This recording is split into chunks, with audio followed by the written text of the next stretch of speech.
If you're like me, I was kind of surprised that in the middle of Texas desert, there is wine grapes being grown. Not just wine grapes, but good wine grapes. Let's see how it's done. Let's talk to Rowdy Bolen via Skype. How you doing, Rowdy? Hey, Rob, how's it going, buddy? It's good to see you again. Good. Now, what part of Texas are you from? So I live in Lubbock, which is we live in Smar, just west of Lubbock in the Texas Panhandle. Okay, and I see those grapes behind you. How long have you had the vineyard? Man, we planted grapes in 2010. We started with Merlot in 2010, and then Malbec in 2012, and then we've just kept adding a few acres here and there. And is wine production in your area, is that common? This area of Texas grows about 90% of Texas wine grapes. So when we first started back in 2010, there were around 2,000 acres of grapes, and now there's over 5,000 here in the Texas High Plains. So it's doubled in the last 10 years. And I've got to say, we had a red wine there that actually changed my opinions on wine, because I was always a white wine guy. I didn't necessarily like the red wines. You broke out a bottle of something awesome, and I tell you what, you kind of changed my opinions on that sort of alcohol. Thanks, man. You know, we were pretty proud of that wine. That was a Malbec, and it won double gold best of class at San Francisco at the International Wine Competition. It was a great collaborative to be able to create that wine, and it just kind of showed what Texas can produce. Okay, when we were down there on the dirt road tour, I think it was 400 degrees that day. Is that the type of heat that your grapes like? Man, they absolutely love this dry heat, and we sit at a higher elevation as well too, and so they prefer the dry climate. We don't have to deal with any mildews or things like that.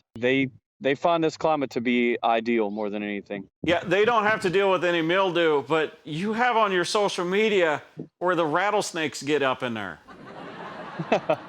You know, they've become a problem recently. You think? They're rattlesnakes, man. For sure, man. You know, and a lot of other wine growing regions, you know, we're friends with them on Snapchat or Instagram or Facebook or TikTok or whatever it may be.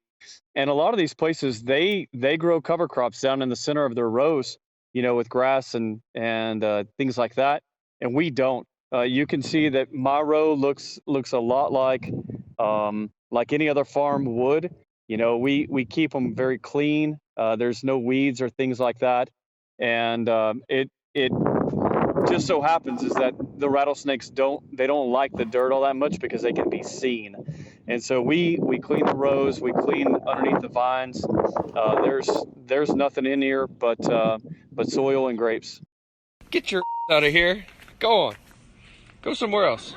Now, last time I talked to you, you were about ready to open a winery. Now, have you got that thing up and going? We opened in December, on December 7th, so Pearl Harbor Day. You know, it's really been fantastic. The first couple of months, we had just this great experience of these people coming in from Lubbock or surrounding area and trying our wines. They had never tried our wines before, and didn't even know grapes were grown in this area. So it's been great to educate them about the grapes we grow and the wines that we make.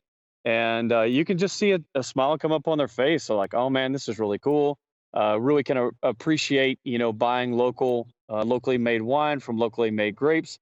And it really has been fantastic. When we were out there for the dirt road tour, I mean, your vineyard was newer, right? You were still figuring out a lot of stuff.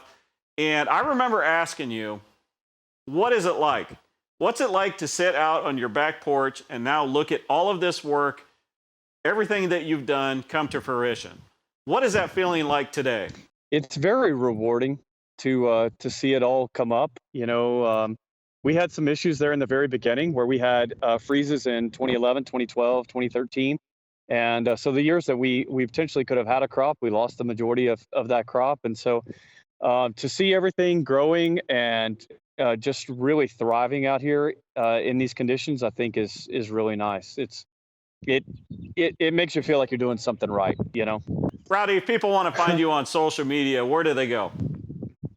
So they can visit us at Bolen Vineyards on Instagram. So Instagram.com/Bolen Vineyards, Twitter.com/Bolen Vineyards, Snapchat.com/Bolen Vineyards, and Facebook.com/Bolen Vineyards. Rowdy, it really meant a lot to us that we got a chance to go out and see your vineyard that day.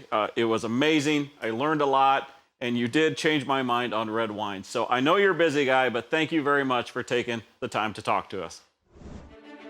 This segment has been presented by Golden Harvest. If you have an interesting or entertaining video or picture and you think the world should see it, then let us know at SharkFarmer.com.